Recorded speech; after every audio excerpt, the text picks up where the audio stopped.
Okay, hello everyone. If this is your first time joining us for an event, welcome. We're so happy to have you here. Kundiman is a literary nonprofit dedicated to nurturing writers and readers of Asian American literature. We see the arts as a tool of empowerment, liberation, and solidarity. And through readings, mentorship programs, our annual retreat, our workshops and online classes, we seek to uplift writers of color and the storytellers of our communities. We offer new online classes each month for writers of color, which you can find on our website. And today we're so excited to share the third installment of our publishing panels for AAPI Writers series, generously sponsored by Penguin Random House.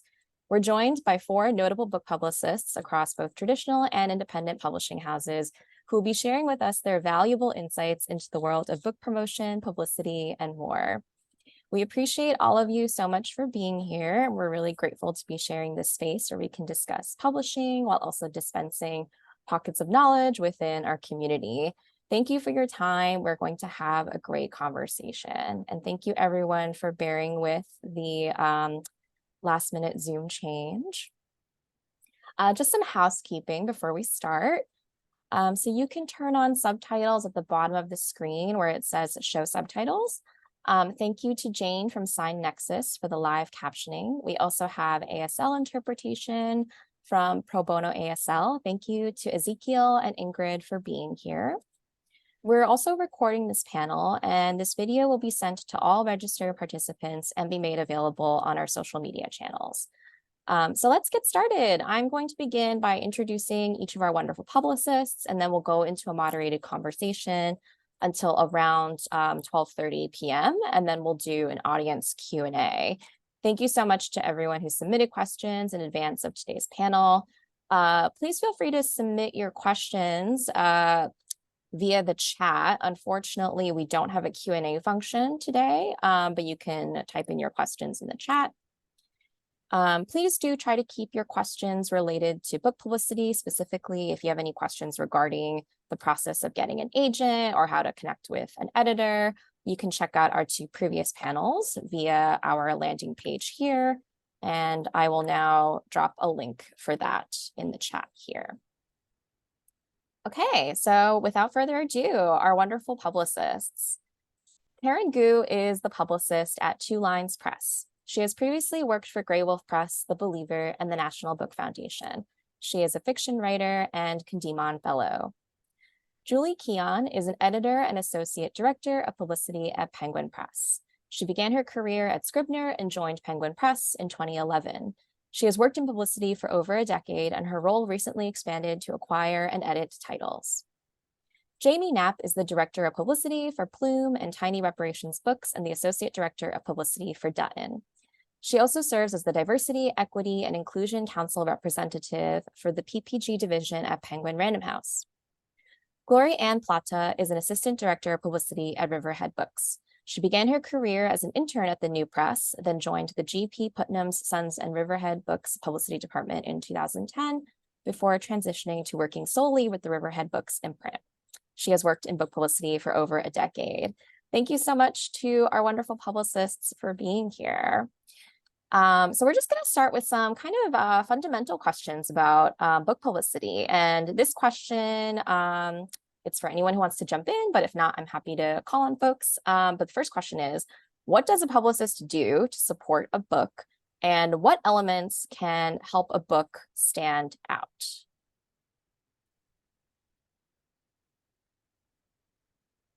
I can call on someone. Maybe Glory, since I see you first on my screen, would you like to chime in on this?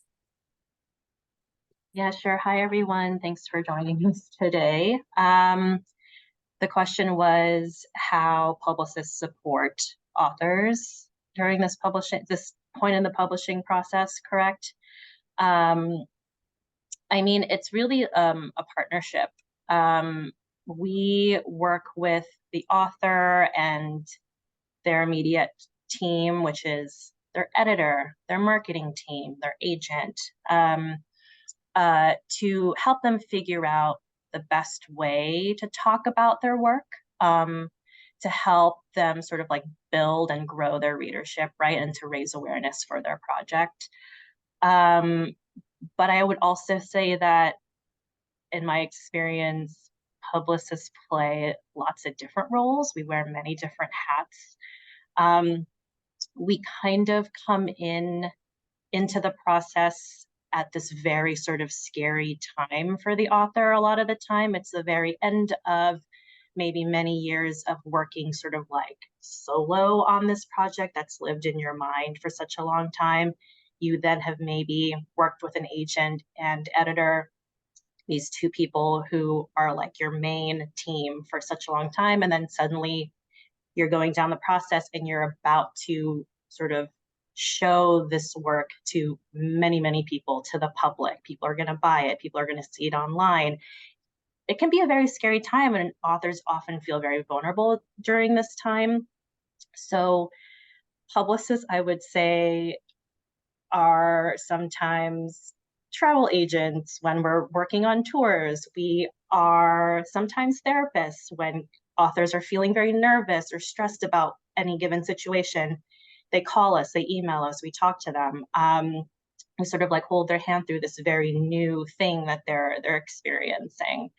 So I would say like we support authors in many, many different ways, and everything we do in the background, from making sure all the logistics are right, that the booking is correct, that the people we're speaking to about the book are all ways to support the author to get them to publication and beyond, in the smoothest way possible.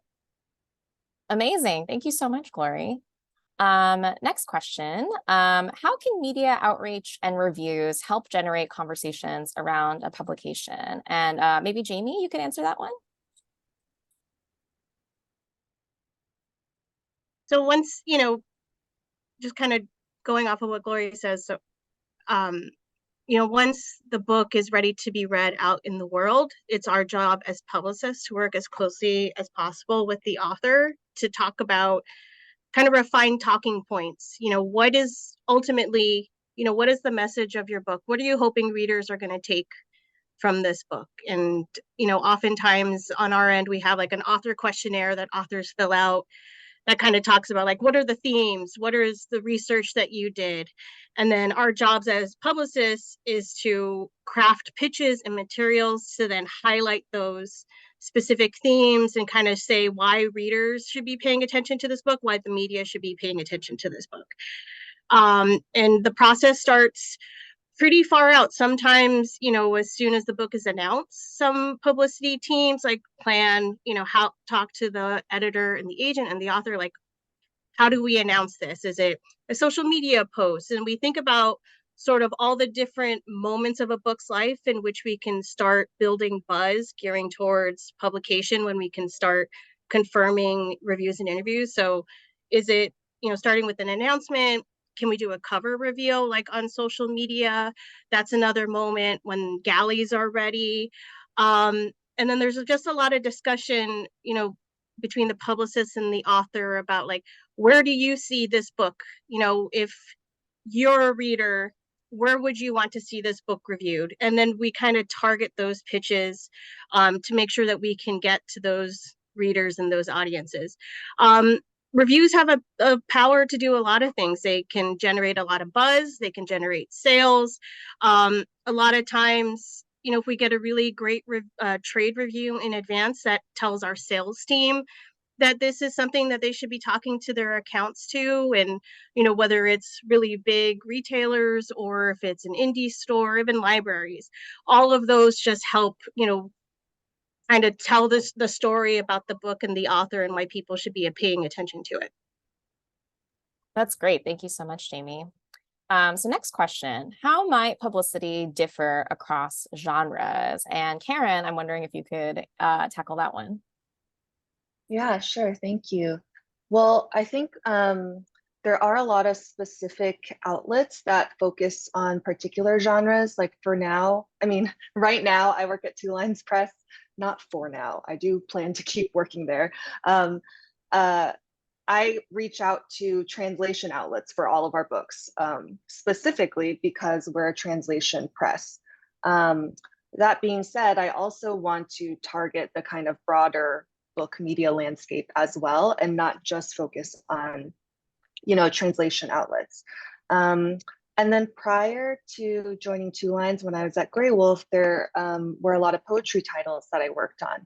And that's a genre where probably many poets in the audience, perhaps, not all outlets, from trade outlets to like, I don't know, more broader outlets publish or publicize, what should I say, cover poetry in the same breadth as they would kind of literary fiction and nonfiction. So part of the publicist's job is kind of, like Jamie and Glory said, working very closely with the author to kind of identify which are those key targets to, concentrate your outreach to.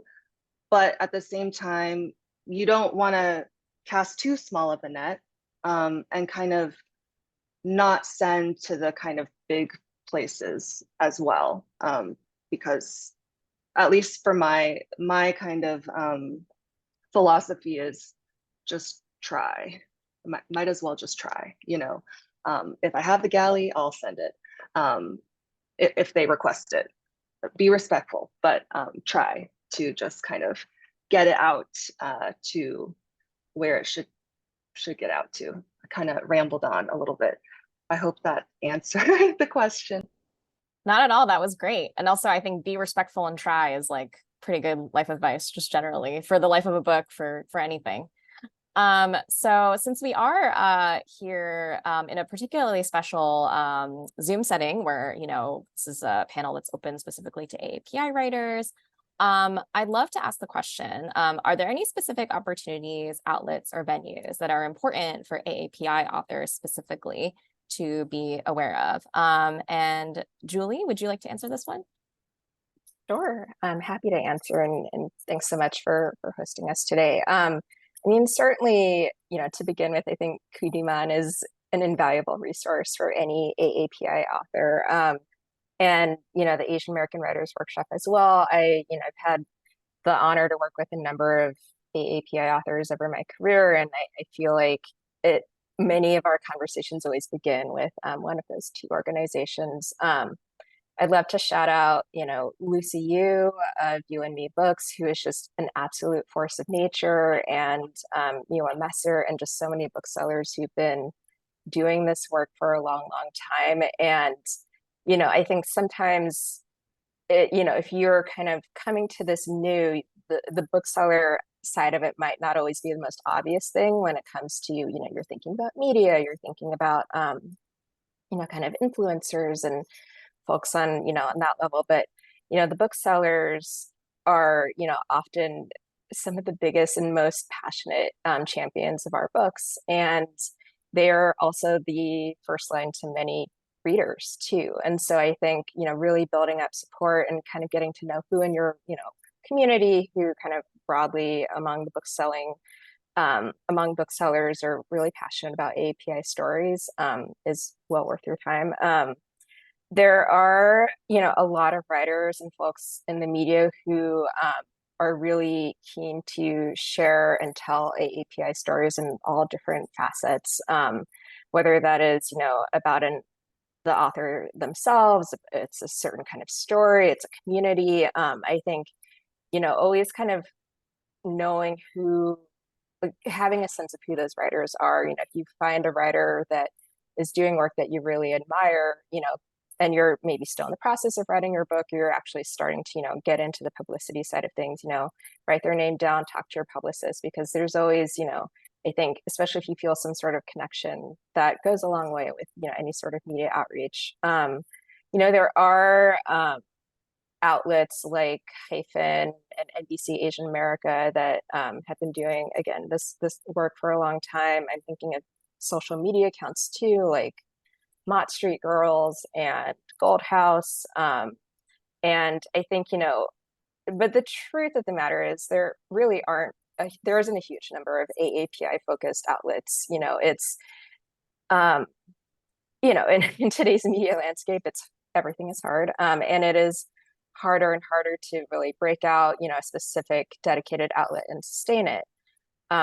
So, I would always say, follow the writers, the writers you admire, the writers who you think would be interested in your book, and maybe they, see what kinds of outlets they work for, who they write for, and and work closely with your publicist to, what is the perfect pitch here? Because I think, like Karen said, it's always good to try. You can't go wrong with trying and being respectful. And so I think there are a lot of different opportunities, and it's just, sometimes it does take some work to kind of figure out what is the best way in. Thank you so much for that. We're going to transition next into some questions relating to the author's role in the course of publicizing their book. So just a kind of general question, how involved should an author expect to be in the process of publicizing their book? And Jamie, maybe you can tackle that one? Sure. I mean, it really depends on the author themselves. I mean, writing is such a solitary process that there are some authors who shy away from wanting to do a lot when it comes to publication, and that's totally fine. It really depends on the author themselves. But I always welcome an author who wants to collaborate, someone who has ideas of, where they see their book on the shelf, where they see it being reviewed, are there certain places they want to visit? Are there certain events that they want to do? Like, I'm open to hearing all of an author's ideas. If there's specific essays that they want to write, if there are specific points of their book where they think would be really good for excerpts or adaptations. Like, I'm open to hearing all of that and having conversations with the author. And making it real collaborative process between me and the author, the editor, the agent, the marketer, because the more that we can have conversations about what we dream for this book, the better. Because then it's, sometimes flying blind, sometimes that does happen, but the more we can have honest conversations and collaborative conversations with the author, sometimes that makes the process, a lot better. Yeah, that makes so much sense. That it can both depend, but that it can depend on the writer and the book, but that it's also an inherently kind of collaborative process. So another question that I think comes up often when we think about publicity and getting the word out about your book is, so in your all's experience, how important is an author's online presence and social media engagement? And how does a writer who is not on social media help publicize their book? So what does the role look like for that? Glory, maybe you could answer that one? Yeah, I mean, I think very similarly to Jamie's response to the last question, it depends. I think I tend to tell authors, and hand in hand with our marketing team at Riverhead, what we tell authors is, if you are not comfortable on social media, if you don't have any social media presence whatsoever, it's probably not going to do you well, and will probably just stress you out even more if you were going to start from ground zero and try to build a huge following at that point. It's a lot of work to build an engaged following. It's like a full-time job to do that well and to do it effectively.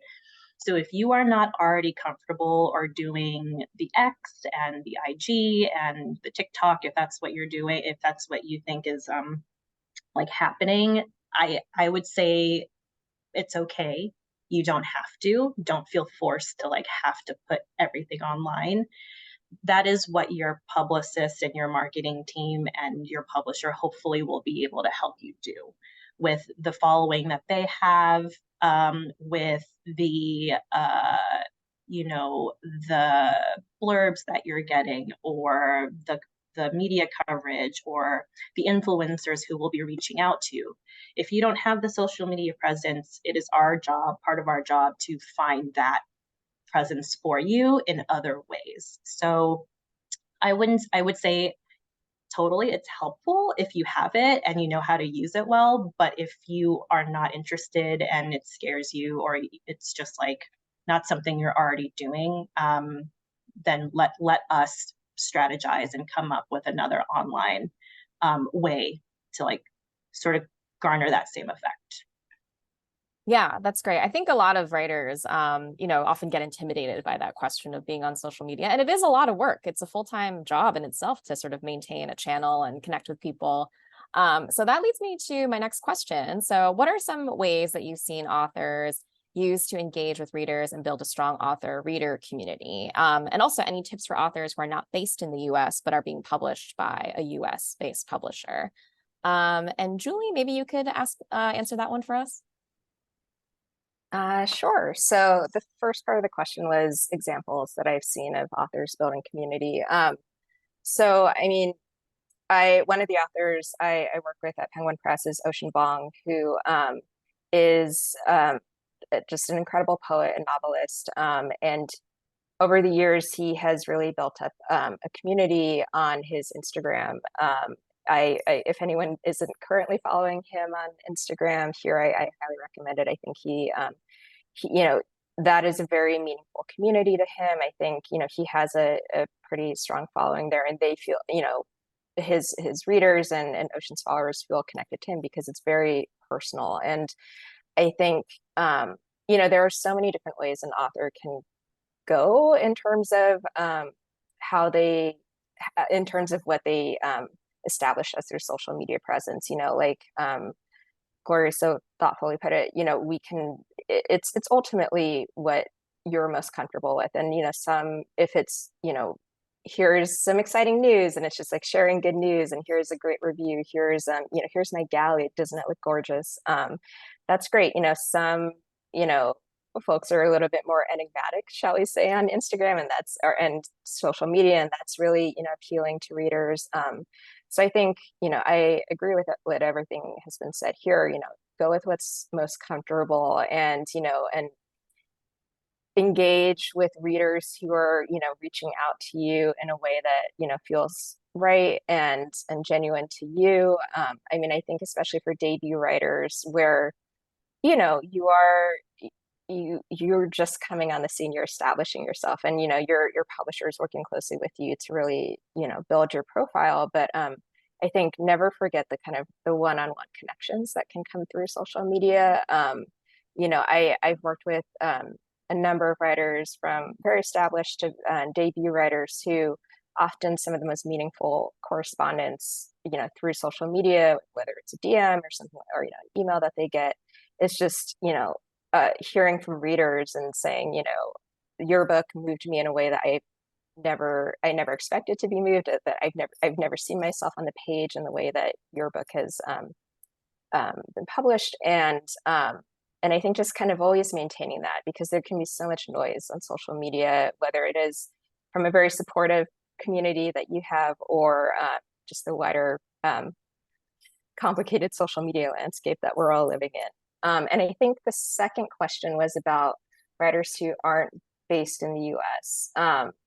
So I think, again, it really depends. There are a lot of different ways to do that. If you are someone who's pretty comfortable on social media, that's certainly one of the easiest ways to do it.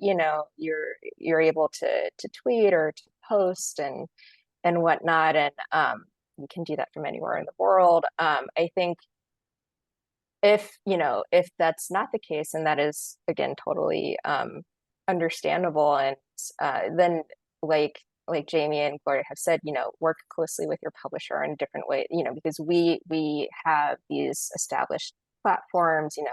A publisher will be on all the different channels, and can figure out ways to reach a US readership and share your story in a way that feels right and most effective here. If I could just jump in with one last thought on that, is if you're a writer who happens to find yourself living in a community with other writers or bookstores, I find that, especially for some of my debut authors, she's no longer debut author, but who comes to mind is R.O. Kwan. When we were publishing her debut novel, she was already so well connected with many other writers, the bookstores in her community. She basically made it her goal and her part of her job to be a good literary citizen. So to moderate someone else's events at bookstores, virtually or in person, to interview, to like, if a media outlet reached out and said, like, hey, Reese, do you want to interview this author? They're kind of still unknown, but we think you'll really enjoy the book. She would most likely say yes, because she was genuinely interested and wanted to help uplift another writer's career, but also, that it's another way to get your name sort of out there, to raise awareness for yourself and your own work when the time comes. So I would encourage growing your literary community, touching base with bookstores, other writers, book people online, and just, offering to help where you can help. And when your time comes, it's likely those folks will also want to help you out when your book comes out. Yeah, that's so beautiful, and such, I think, really good advice for anyone who kind of feels a little bit disconnected maybe, or just not sure how to find their place in the book community. Thank you for that. And speaking of, bookstores and events, curious for folks' thoughts on what role do author events, both in person and virtual, play in overall book promotion? And in terms of preparing for that event, what are some key talking points that writers should prepare to publicize their books? And Karen, would you like to jump in? Yeah, well, it's going back to what Jamie and I think Julie touched on. In terms of preparing key talking points, I think using that author questionnaire that I think pretty much like I'm pretty sure, I don't know 100% for sure, but probably any publisher would give you that questionnaire. That's really your opportunity as an author to talk about your book in your own words and make sure that it's framed in the way you want it to be framed. And then you can work with publicist, editor, marketing person to kind of refine those points. And then I think that would prep you pretty well to kind of be on the tour circuit. In terms of book events, in my impression is that they've changed a lot over the pandemic. Now it's very much, it's much more common to have book tours take place both in person and online, or, like a combo hybrid events where there's the live stream and the, people in person. But they're really an opportunity to create those one-on-one connections that can be, like Julie said, so valuable. I just went to a book event yesterday at the NYPL. It was for Roaming, the Mariko Tamaki book, and it was so fun. I just like had a really nice time, and it was really nice to just be able to see these, authors just as a reader in person, see them having a conversation together. So all of those things that if you think of yourself as a reader and a member of the literary community, those things that you like about going to book events, those are those same things that you would want for your own book event. And then I think that was the end. Yeah, that's great. Does anyone else have any thoughts on this? I have thoughts. Oh my gosh, all the publicists have thoughts. I saw everyone nodding during the conversation. I don't know about the other publicists on the panel, but I find that the topic of events was one of the more sort of like stressful changes that have taken place since the COVID pandemic. Everyone remembers when we all had to stay inside and everything just switched to virtual. And then it was like that for a long time. And now, thankfully, there are more in-person gatherings, which is really, really lovely. It's so great to be in bookstores again and gathering with writers and readers, and everyone is sort of getting that sort of like exciting jolt of enthusiasm when you get to see your favorite writer talk about their book. But in terms of like for the writers in this room, which are a lot of you, just talking and thinking about setting expectations, I would say that having an event or events in general for any book, fiction, nonfiction, what have you, 20 years ago, that used to be the thing to do to sort of encourage readers to discover your book. Like a tour was standard, or events were standard across all campaigns, because that there was no internet and people were discovering their books and finding out about new authors because they had to go to the bookstore and meet those people or like peruse the shelves. People are still doing that, but now with the internet being in everyone's lives, in the palms of our hands, events are no longer really the thing that will gain you new readers. Events, in my mind, and how I frame it for my authors, is it's a way for you to celebrate your work with readers who kind of already know you for the most part. There's, of course, going to be like a few folks in the audience who maybe saw a review or had not read you before and want to see what you're about. I want to hear you talk about your work at length. But for the most part, the folks who are going to any given reading are folks who have followed this person's career for a long time, who know the person, family, friends, colleagues, peers. It's more of like a celebration and sort of way of extending a platform that's already sort of growing versus a discoverability tool. So I would say if you get to the point in the publishing process where you're thinking about a tour or talking to your publicist about events, to sort of keep your expectations to, okay, in my city, in my community, there's a great bookstore. They know me there. Like I have XYZ number of friends, peers, family who would come join me at the event. And that usually is like totally fine. Just from recent experience, I've had bookstores tell me when I'm trying to set up an event for someone, can this person guarantee me X number of people? Because if you think about it from the bookstore's perspective, it's a lot of staff time and energy and money, because they pay their staff overtime to stay past closing time to host events. It's a lot on them to do events, with all of the ways it can be beneficial for their store in terms of marketing and all that. It's a lot of work. And so we also want to keep them in mind. And so that's why more stores are starting to have these guidelines of, is this also going to be beneficial for my staff and my patrons?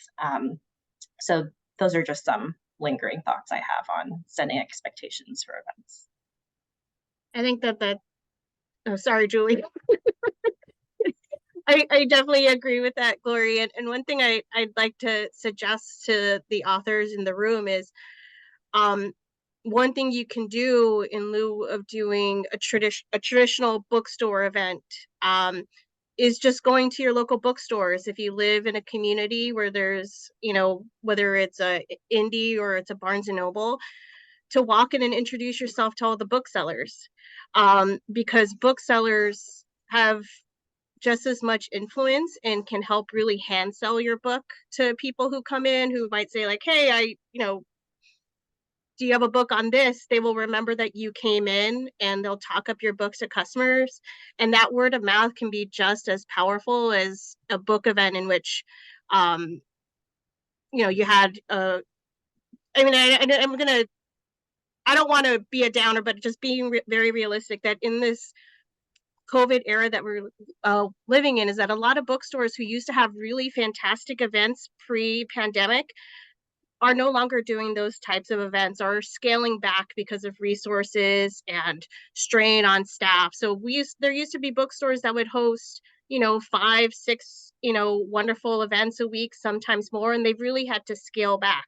So I think that exactly what Gloria was saying is setting expectations with yourself and your team, and really talking about being intentional with where you want to do an event, and thinking about like, oh, if I do have it in my hometown, I think that we could get 20 to 30 people, because with resources for booksellers nowadays, that might not be enough for them in terms of like paying their staff and shutting down the store. So again, if you think about another way of other ways you can do to reach people in your community or other communities, is you just going in and introducing yourself and offering to sign stock when the book comes in. That could be just as powerful as a tool.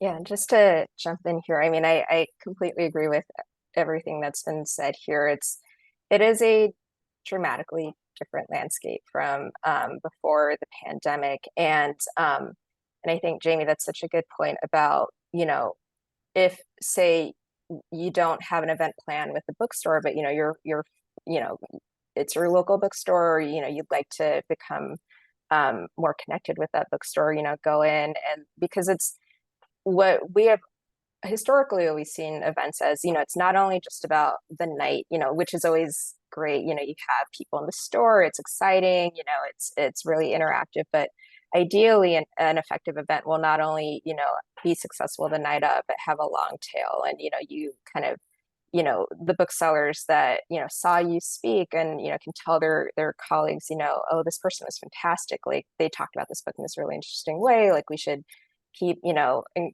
keep hand selling it to readers, and think about it for holiday promotions and all these things. And so you can achieve that, like Jamie said, by going in and just making those personal connections. And because bookstores have had to become more selective and intentional with how they do events, I think it's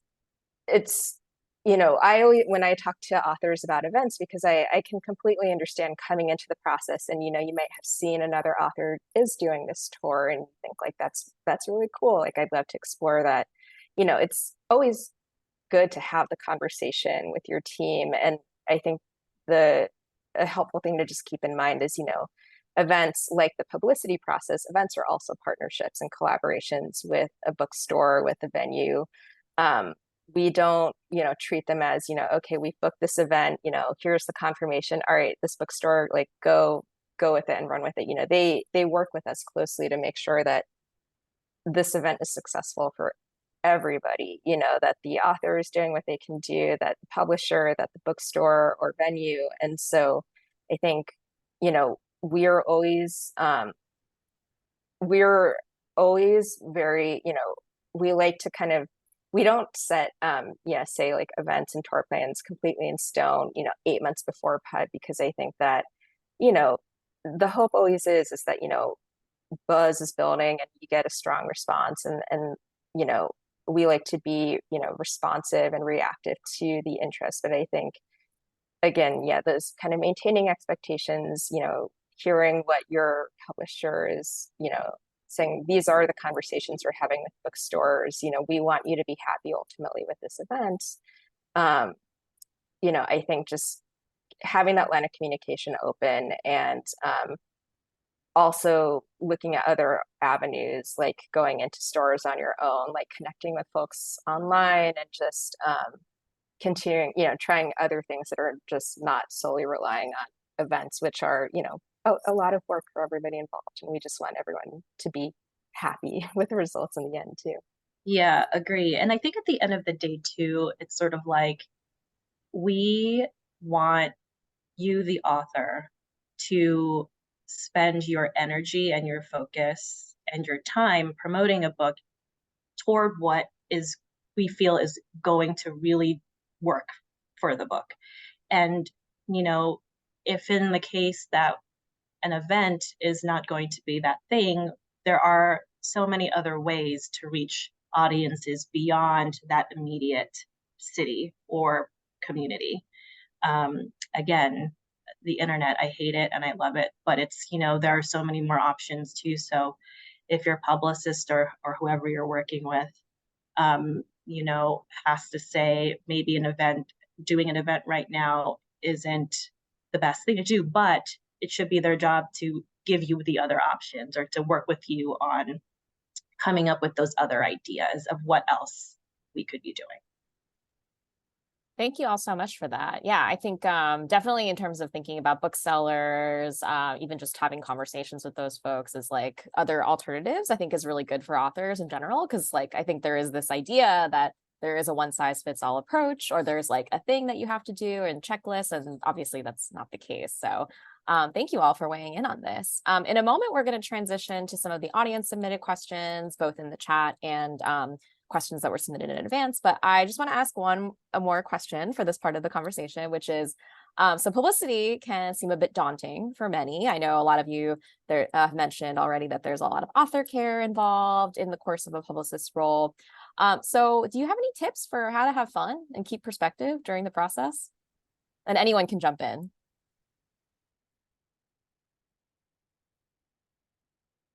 To have fun. I mean, I guess I would say keep an open mind. Like I feel like everyone on this panel has probably had an experience with authors who are like, I've never heard of this podcast. I don't want to do it. But like maybe we're offering it because there is some benefit to doing it, you know? So I would say the more that you can do, then the more fun it'll be, because you know we're working on promoting it together. I would say don't say yes all the time, but I would say think about it and maybe consider why your publicist might be asking you to do this literary podcast you've never heard of, and take it as sort of like a learning experience each time of like how an interview is done, or like what kind of questions people are asking you. Oh, these are how readers are reading my book, and just taking it all as sort of like a big learning experience. I don't know if that's fun for most people, but I think that's great advice. Yeah. Julie, Julie or Jamie? Go ahead, Julie. Sure.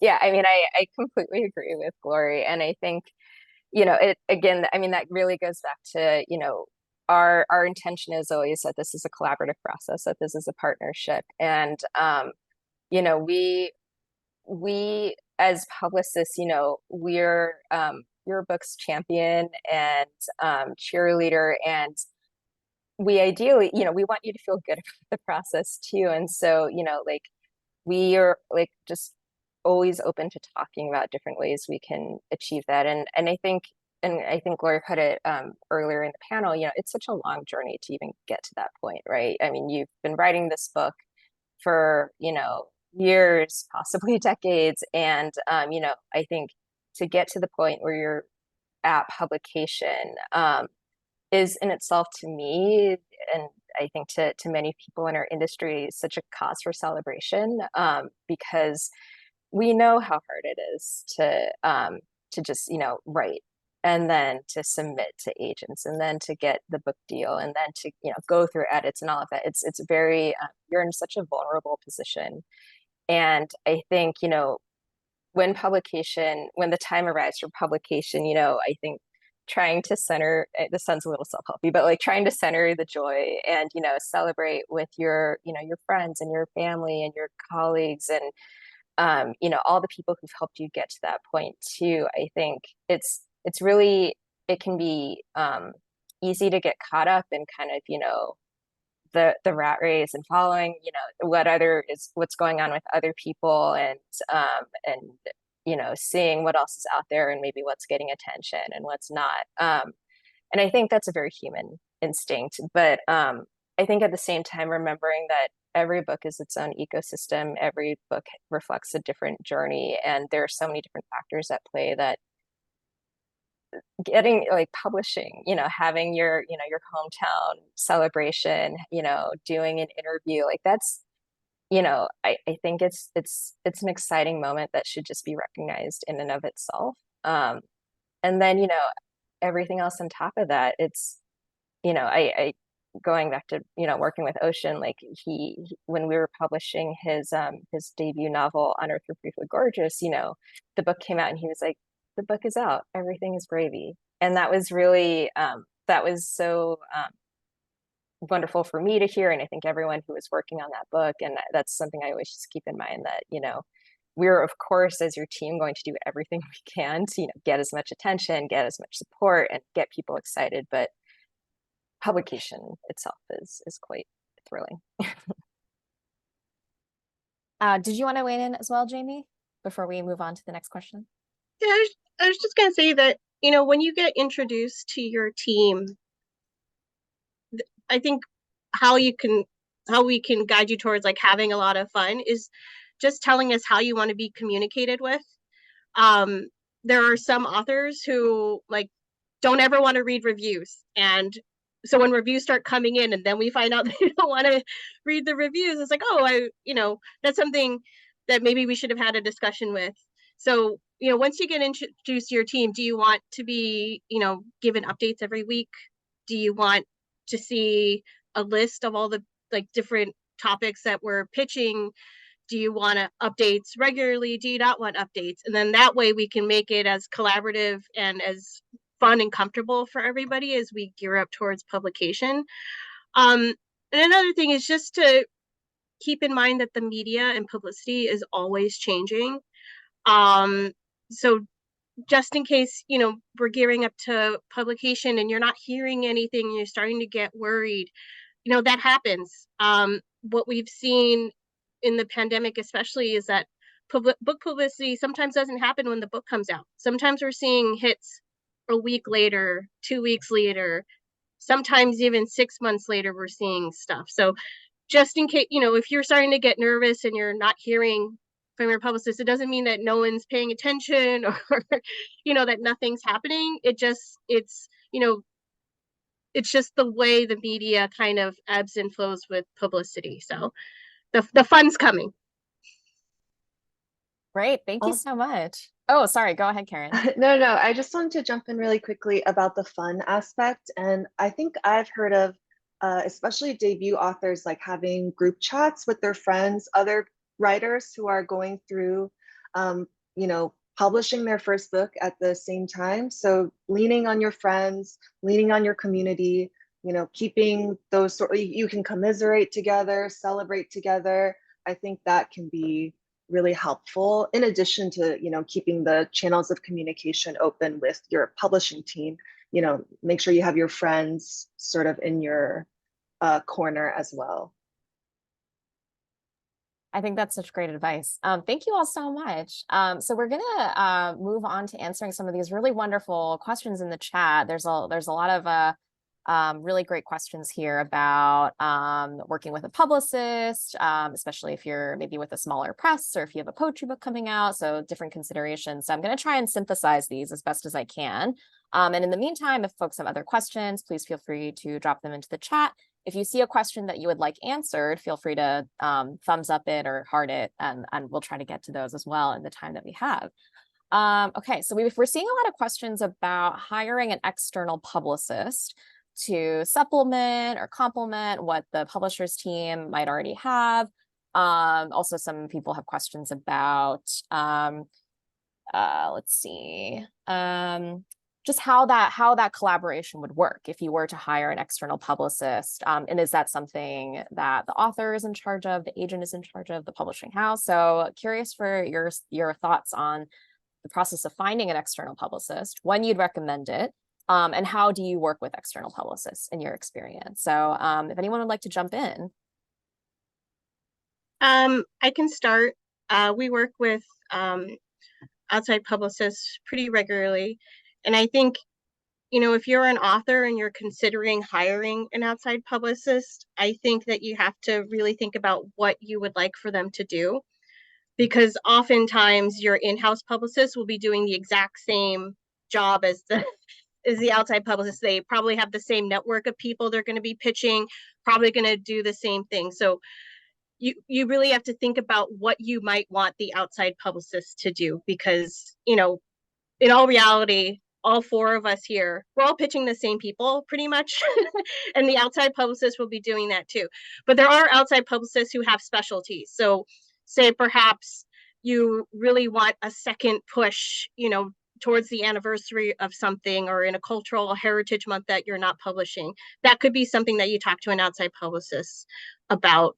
Some outside publicists really focus on building social media, and they can craft social media campaigns in which maybe an in-house team wouldn't necessarily be focusing their resources on.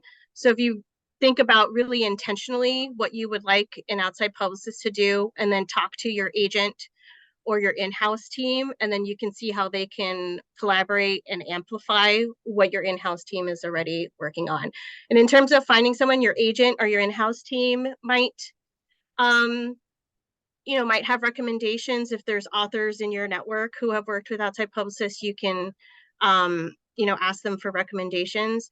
But I would they are a huge investment again, and a lot of internal teams are doing the same work. So I would just have very honest conversations about what you would be hiring them for, and then how your teams can work together. Yeah, I'll just weigh in too. I mean, I second everything Jamie has said. I think when it comes to hiring an outside publicist, I do think it's important to keep in mind that it is not cheap, and it is something that is you will want to really consider, like Jamie said, why would you be looking to hire, an outside publicist? What do you want this person to do? I think that those are the most important questions. And I have many friends who are wonderful freelance publicists who do incredible work. And, talking to them, they'll often say to me, it's as an in-house publicist, like, I never see myself as being hired to, replace an in-house publicist. That is not something I'm there to do. I'm there to, offer additional bandwidth, additional time and resources.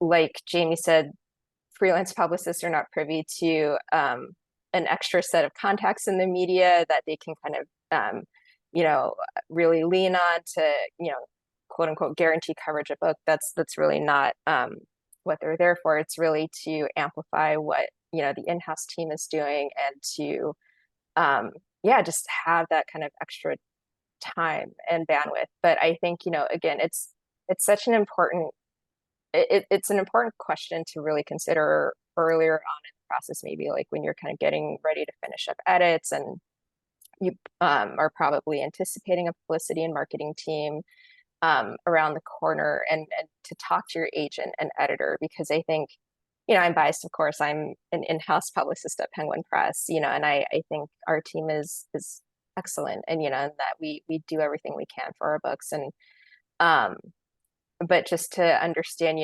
okay, well, with my in-house publicist, what will they be doing? Can I get a sense of like, what to expect, and what will be expected of me, and then kind of help that inform if you do want to hire someone, because again, it is a true investment, and it's really, ideally, the freelance publicist is working quite closely with the in-house team, and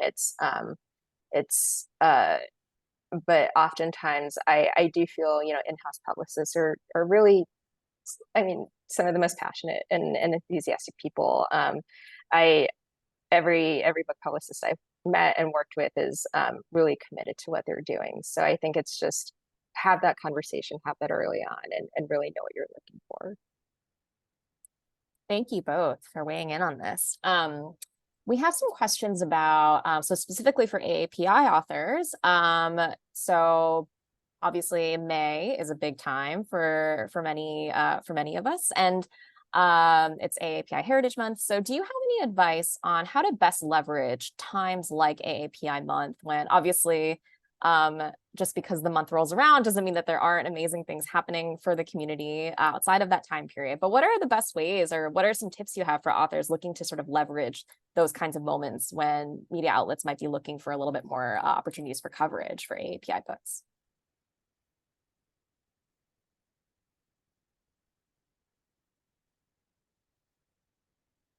I mean, as publicists, and I know that my marketing colleagues are always sort of keeping those opportunities in mind.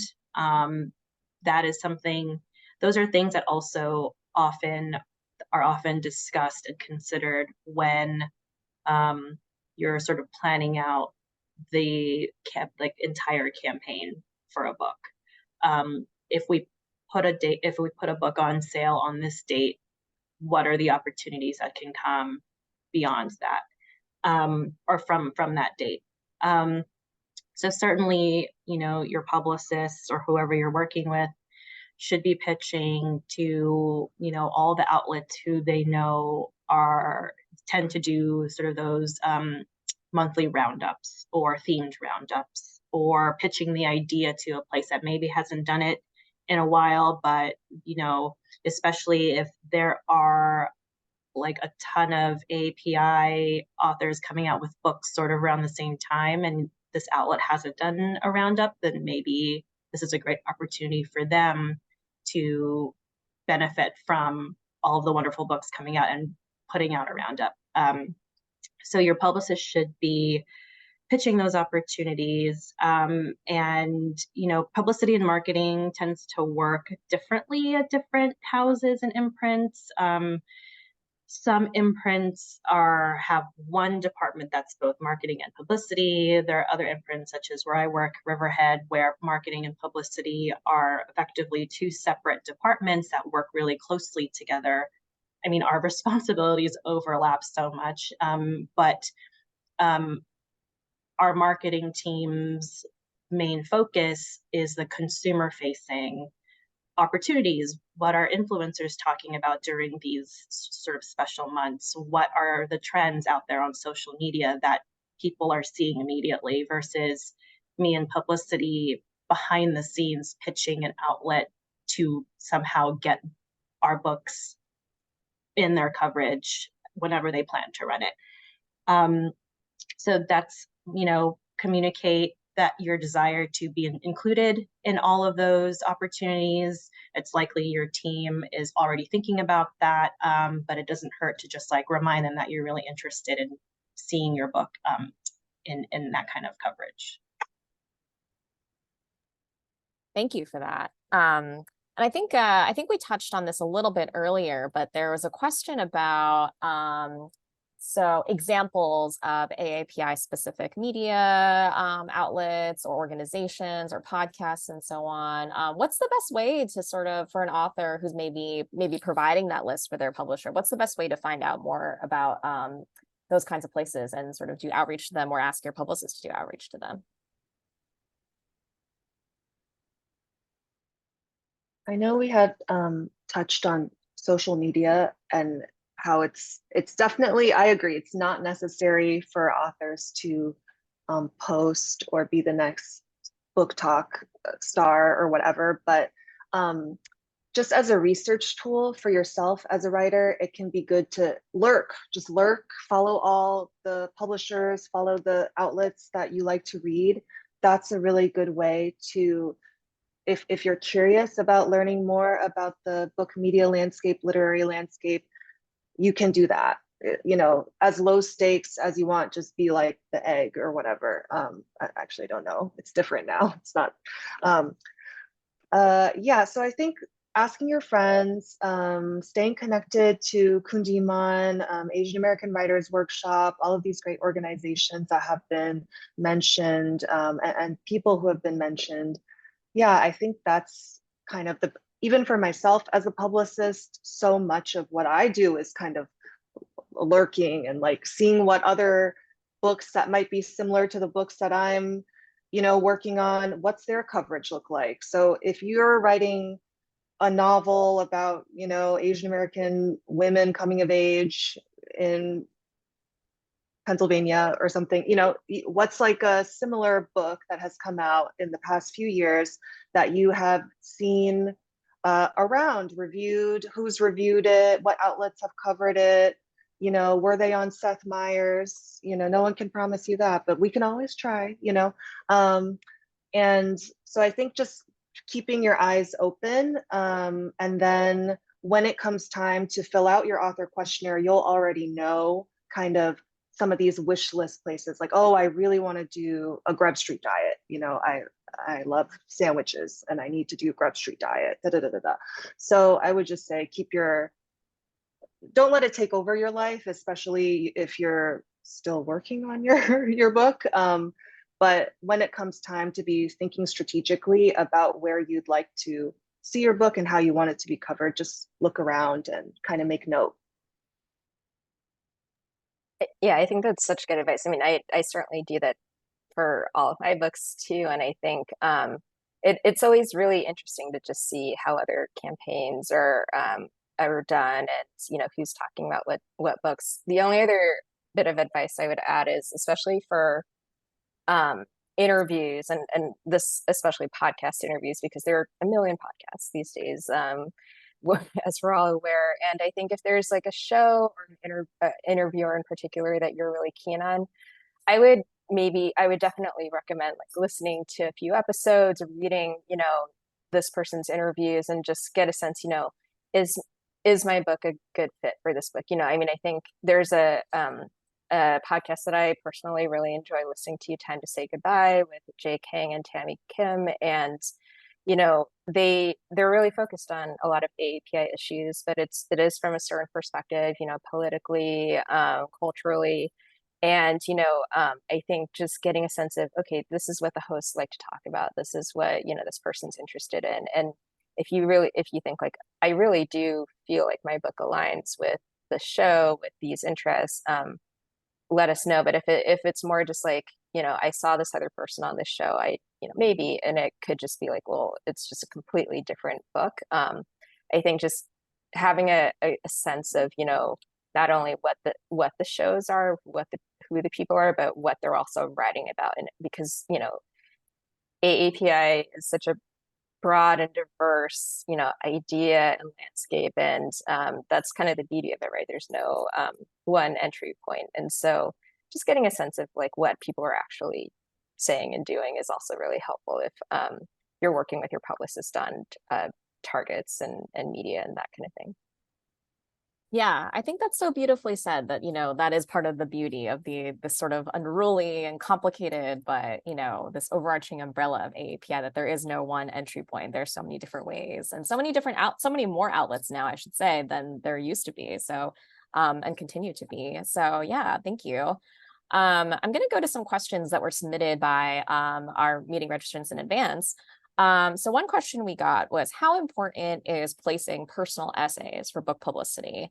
And also, how many pieces do you think it's important to write if you're, say, a disabled writer and you only have so many spoons, or maybe you're just more of a private person? So we'll love your thoughts on the sort of the dreaded, I will say, not always dreaded, the personal essay, and that sort of as a tool for publicity. Glory. I'd actually be interested to see if everyone agrees, but I think I said this earlier, is that with publicity there are trends, and so original essays is definitely a trend. And so there used to be a time where there were a lot of outlets who were wanting original essays and were in need of original essays and were open to running them and ran them frequently. And now we've kind of reached a peak point where a lot of those places are kind of shifting the kind of content that they want to highlight. And so some of those opportunities have shrunk. But that's not saying there's going to be another wave.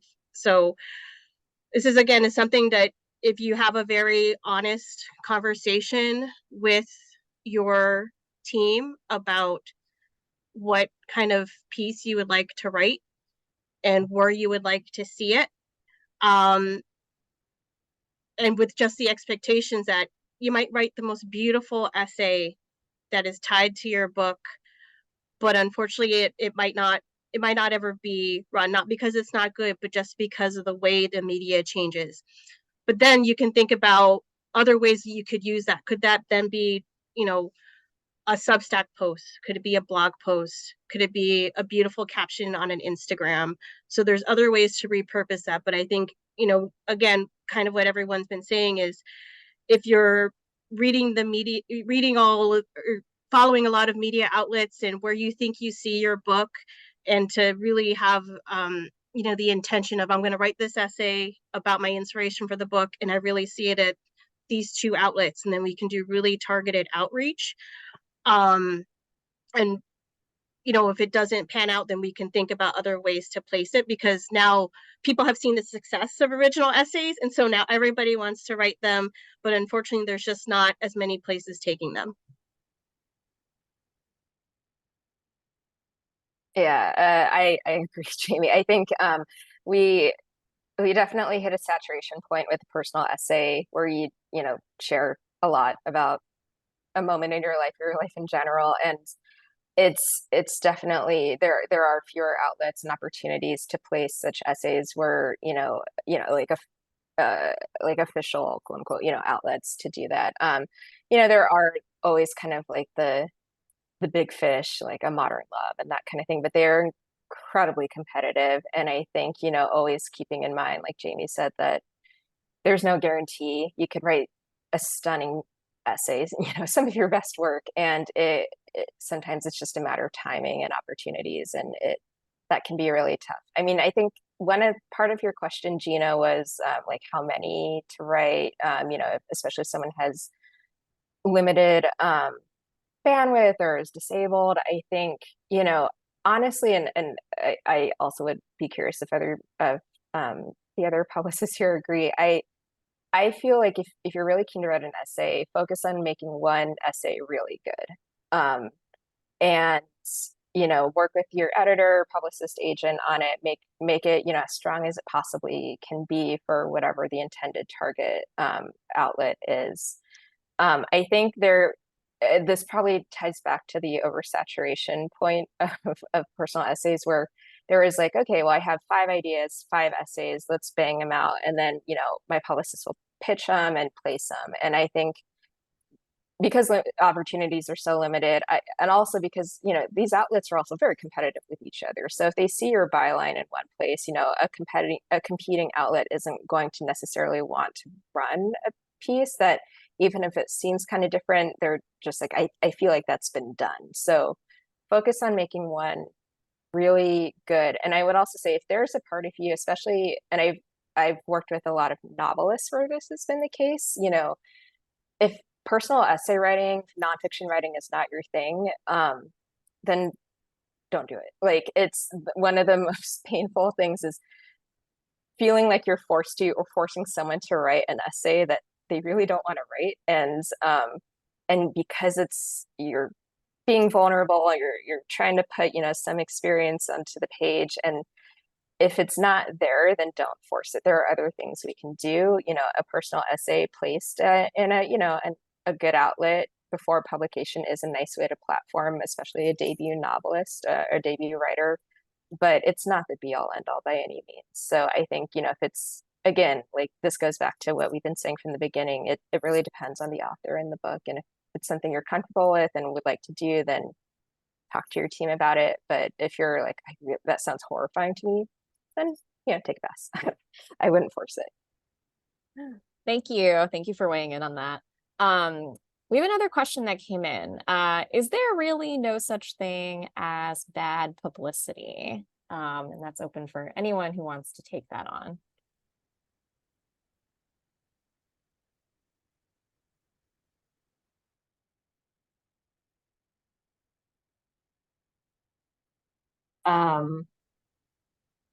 I personally don't always agree with that. I guess I personally, my opinion, feel that philosophy works for maybe celebrity people, Hollywood PR, but not necessarily in the book world. I don't know what anybody else thinks, but I agree.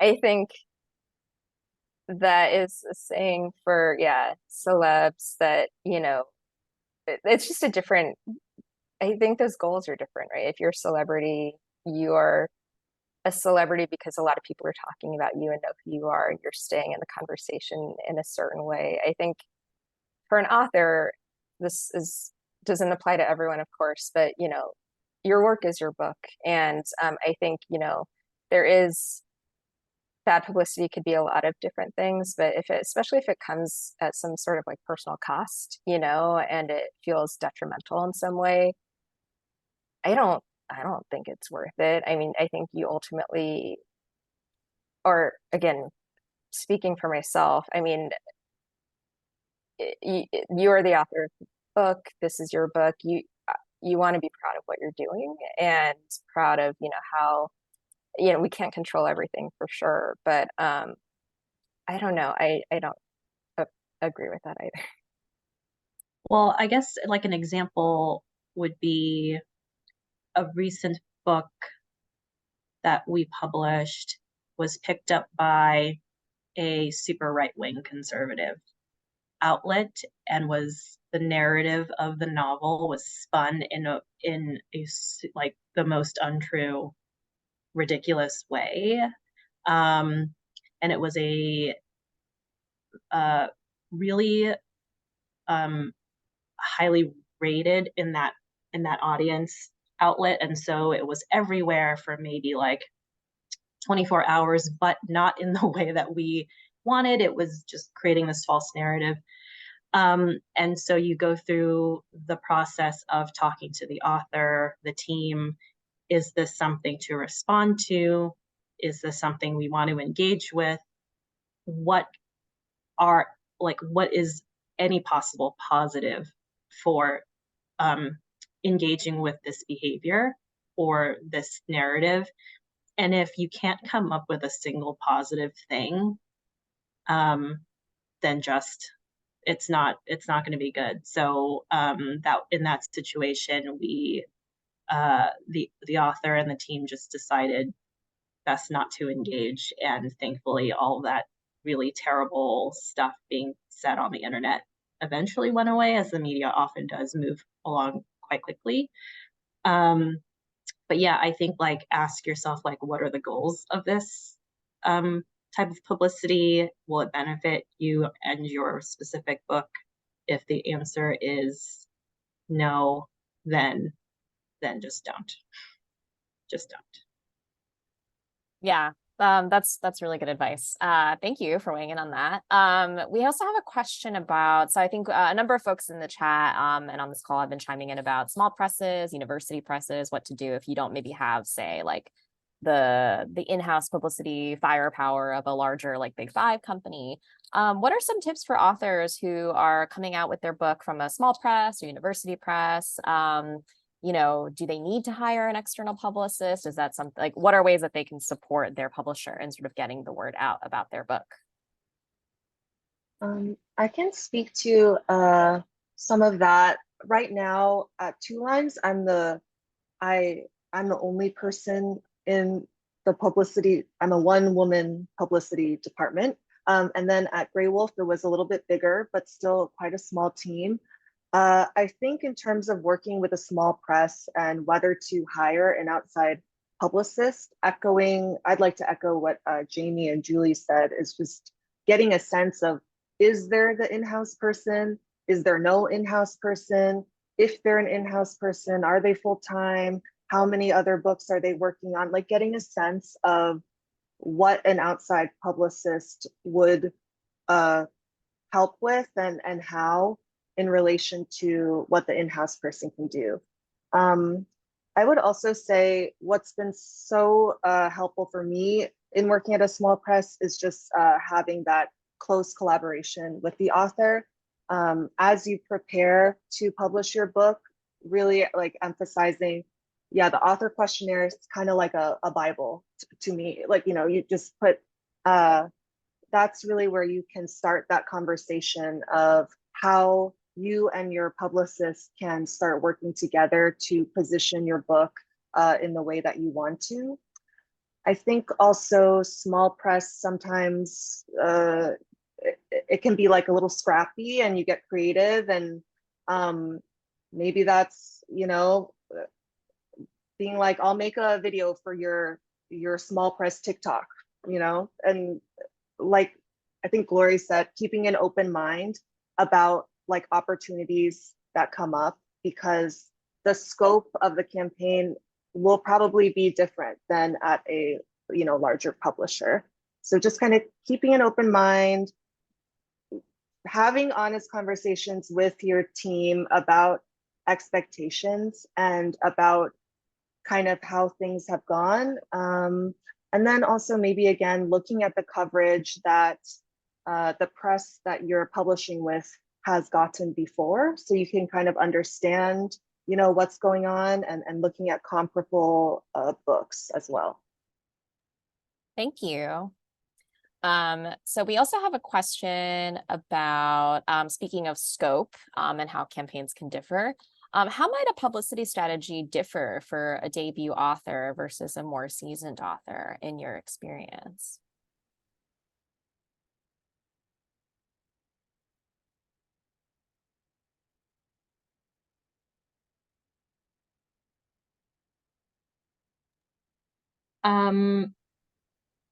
I mean, just from my experience, a debut author who does not have a ton of name recognition out in the world yet, so like maybe they aren't really writing for a ton of different outlets, that would be something that we would maybe help them do if they were interested.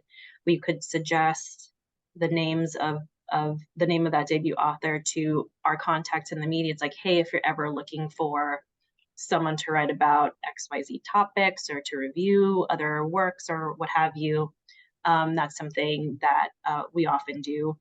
I mean, the campaign for a debut writer, depending on what the author is willing to do, sort of like their past experience, their bio, their background,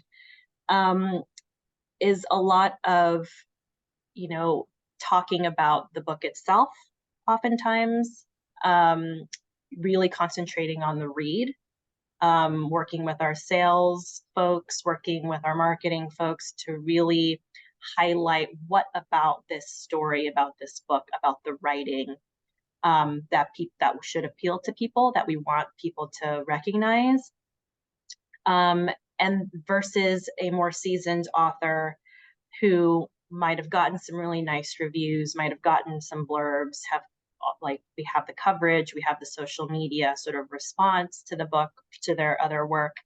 And so we have an opportunity to sort of raise up how their platform has grown, any prizes that they've won. Maybe now they are more sort of in the media scene and they're writing for different outlets. You just have a little bit more of the author platform for a more seasoned author to talk about, and examples of past published work versus a debut writer. I'm currently working with an author who just last year, she's based in Ireland. Just last year, we published her debut novel here. It was her first book ever in the States. So it was a lot of like, here's why you need to read this book. And we talked about, you know, the book itself, and maybe some of her backstory as an author coming to write this first novel. And it did pretty well. It got some nice coverage. And now we are publishing her story collection this year. And now we're just starting with a whole leg up in terms of, we have this coverage to point to from the debut novel. We have XYZ, you know, prizes that she had won overseas that came in during that year. So again, just having more of the author platform to work with. That in my mind is like the biggest difference. Thank you. We also had a question about, so sort of on the flip side, for someone who wants to become a publicist working on books, what skills would they need to hone? I'll go first. I mean, I think first and foremost, you know, a passion and enthusiasm for talking about books. I mean, that's at the end of the day, you know, that's what what we're doing. We're, talking to a lot of different people about why we're excited about our, whatever our particular titles and why they should be excited too. I think that, personal enthusiasm goes a long way. I think in terms of, skills and the day-to-day of the job, certainly in attention to detail, it's a lot of our job is really keeping track of a lot of different moving parts, a lot of details. They have to be right, especially if you say have someone on tour, you want to make sure that they're arriving in the right airport and getting picked up, and their interviews are happening when they're supposed to, coverage is running when it's supposed to. I think anticipating, that kind of comes a little bit down the line once you've, maybe been in the job for a little bit, but, like anticipating rather than just reacting is an important thing to keep in mind. And, communication skills, and really, again, this goes to what we've been talking about the whole time, just like a strong sense of the big picture, like where you fall within the general ecosystem of this book's life, this author's, what they're doing. We are part of a team, and you want to, publicists collaborate with so many different people, from marketers, editors, agents, the authors, of course, the sales team, booksellers, media people. So you're always just you have a lot of balls in the air that you need to keep track of. And I think just an excitement for, for talking about these books and why other people should pay attention is really key. Thank you. Would anyone else like to jump in on that?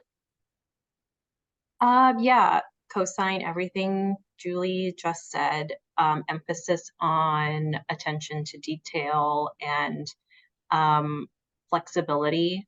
Like I feel like whenever we interview folks for publicity assistant roles or what have you, we're always like, how are you in a pinch? Like, you could have a long list of things on your to-do list to do that day for however many authors you're working with at a time. And that could all very quickly go out the window when your author's flight is delayed 3 hours, and then you have to drop everything in that moment to help them get to the next destination, or they might miss their event, or they might miss XYZ things they were planning to do.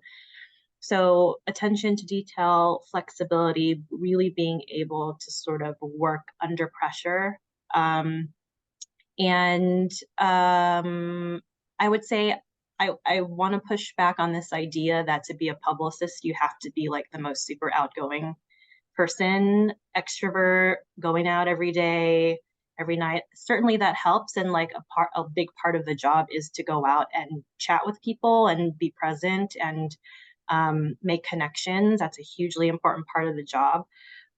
But you don't have to be an extrovert to be that way. I am so not an extrovert, but it's a skill that you can hone, and just to be open to learning those skills and to find a comfortable slot of or a balance of, I'm going to this many events this week and I'm going to talk about blah, blah, blah. But on this day, I'm just gonna sit at home and read a book and recharge and become a whole self again. Just finding that balance for yourself, and I think that'll be helpful. Thank you. So one other question. Actually, I want to ask this one first, and then and then I'll save my last one for our last question. But are there ways to publicize your book if you don't have a book deal yet? Is that something you all have ever dealt with, whether working with authors? What are some tips you would offer? Or is this something that authors need to think about at all? I would say I don't have a lot of experience in terms of working, not professionally, but more so, I think Glory touched upon R.O. Kwan, doing that kind of literary citizen work, being involved, going to residencies, making friends, going to workshopping your work, doing readings of your work in progress. I mean, that might not be capital P publicity with the book deal, but that's sort of you're kind of pre-building your audience, and people are getting a sense of what you're working on, that your novel's gonna come out. So I think just being a member of the writing community, the literary community, is a great way to kind of publicize your book without a publisher, or just your future book, as it were. Yeah. Great, thank you so much. And one final question: what is one thing that that you want all writers to know about publishing and book publicity? Maybe we can do like a quick kind of lightning round and just go around if anyone wants to jump in.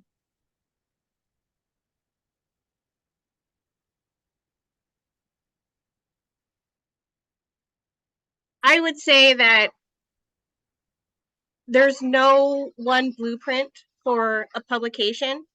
And so if you are someone who has a lot of writer friends and you're talking to them about the life of their book, yours isn't going to exactly mirror that. There's so many different ways that a book can come into life. So I would really encourage authors to just, again, what we've been saying is really communicate with your team, and have really just as much communication as possible as what you hope for your book, what you dream for your book, where you see your book sitting on the shelf, where you see it being reviewed. Because your book's life is we're going to give you the best possible experience. And it might not be similar to others that you'll see, but it's going to be the best that if we can work collectively, the best experience for everyone. I don't know if that makes sense. It does, thank you. Would anyone else like to jump in? Yeah, I would just sort of echoing that. I would say certainly come into the publicity process, I guess, with expectations and desires, I guess, and communicate all of that with your team, with your publicist, but to also understand that, your publicist is doing all they can, and to trust them. If they come bearing news that you weren't expecting and isn't exactly like the best, like maybe there not as many reviews are coming in as you had all had hoped and expected, know that your publicist had also had those high hopes and expectations. And if you are feeling sad or stressed out as an author in any part of the process, your publicist and your team is also feeling the exact same way, because it's a partnership, it's a collaborative effort. And so if you're feeling bummed about something or excited about something, your publicist is probably also bummed, or also like screaming at the top of their lungs when they're like, something amazing happens. So trust your publicist and keep the lines of communication open. Karen, Julie, would you like to weigh in as well? Oh, sorry. I'll quickly say, just echo everything that's been said. And I think, yeah, keeping the lines of communication open, I think, would be something that's super, super important. And being clear about how you personally would like to participate. Like we've sort of said earlier, do you only want to see good reviews? Do you want to see reviews at all? Do you want to even do any tour? Do you only want to do online stuff? Like, just, that's something that publicity feels so, I think for authors, so out of their control. And a lot of time it is, to be frank. But one of the things you can really do as an author is to sort of make sure that you prepare your team, you give them all the information as much as possible that they have to work with on your book. So I'll just echo everything that's been said here. Keep the lines of communication open. It is a partnership. It is, we publicists want to be very collaborative with authors, and we all want to see your book do as well as it can do, and support it in all the ways we can. And to echo what Gloria said, trust your publicist. We we feel everything very deeply, and we want the best. And I think, you know, it's going into the process with an open mind, also with a sense of, you know, what your passion, what is important to you. These are all things that we want to know, that we need to know, and will hopefully ultimately create a better experience if, you know, again, all these lines of communication are open. Amazing. I think that's a wonderful note to close on. So thank you so much, everyone, for coming. Thank you to our wonderful panelists. Thanks to everyone for submitting questions, for putting in questions into the chat. We'll be sending out a recording of this panel within the next week, as well as a feedback form. And thank you so much, everyone, for coming, and have a great rest of your day. Thank you all. Take care. Thank you.